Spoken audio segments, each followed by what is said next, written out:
We almost universally accept that playing video games is at best a pleasant break from a student's learning and more often what prevents a student from accomplishing their goals. Games catch and hold attention in a way that few things can. And yet, once they have our focus, they rarely seem to offer anything meaningful to help students grow in their lives, outside the games. While this may be true, for many games, we are too easily ignoring a valuable tool that could be used to enhance productivity instead of derailing it. Rather, it is desirable that we develop games that connect to the learning outcomes we want for our students. This will enable educators to take advantage of games' attention-commanding capacities and allow our students to enjoy their games while learning. We think it's important to overcome any tendency to not talk about climate change for fear that other people might not feel the same way. If you agree that changes need to happen to address climate change, you are not on the fringe of society, but in line with the 97% of scientists that agree climate change is happening. Talking about climate change and environmental concerns can be a prompt to working together with others. Incorporating sustainable habits into our lives can be the most fun when we are doing it with the people that surround us. By sharing interesting facts or strategies with family, friends, neighbors, or coworkers on how to live more sustainably, we can also spread the impetus for change.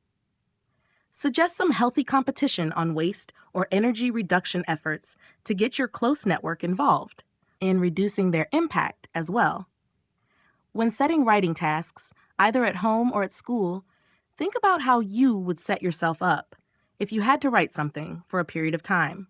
Would you grab a cup of tea, clear some space on a tabletop, sit on a comfy desk chair, use your best pen? What else would you do? And whatever it is, minus perhaps the cup of tea, see if you can allow children similar luxuries. Are they thirsty? Are they warm enough? Is the desk or table at the right height? Is the sun in their eyes? Are they hungry? Is their pencil sharp? And ask them what they need to write more comfortably.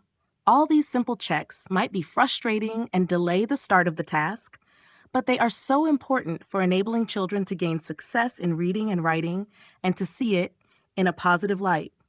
You'll also find that children will get quicker at these checks and take control of them themselves over time, providing them with a toolkit to ensure their own well-being when writing. Engineering serves society, and engineering and engineers are part of society. It is essential, therefore, that they represent the society they are part of and meet the needs of. The Royal Academy of Engineering has focused on promoting diversity, making equality, diversity, and inclusion a critical thread running through their strategy for the next 5 years. Dame Wendy Hall, whose review into artificial intelligence AI with Jerome Pesenti is shaping the UK strategy on AI, insists that establishing ethics in AI must mean tackling the challenge of diversity, and is frequently quoted as saying that if a system is not diverse, it is not ethical. AI will underpin engineering systems of the future, and developing AI systems is a key challenge for engineers.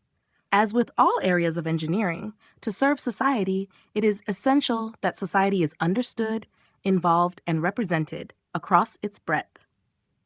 The ethos of the American mind includes the belief that people who overcome a crisis are tough and unemotional, almost like the U.S. version of the English expression, keep a stiff upper lip. Yet, the body of research exploring the most productive ways to respond to adversity and stress, which crises have in spades, contradicts this view. The findings indicate that emotional expression, i.e., talking about your feelings rather than bottling them up, is associated with increased adaptation and growth. So, whether you're experiencing fear, frustration, anger, despair, or any other emotion, share them with others. You'll feel better from having an emotional release and feel support from those with whom you share. Plus, the opportunity to process your emotions with a trusted friend will put you in a better space from which to tackle the crisis. As Nelson Mandela put it, Live life as though nobody is watching and express yourself as though everyone is listening.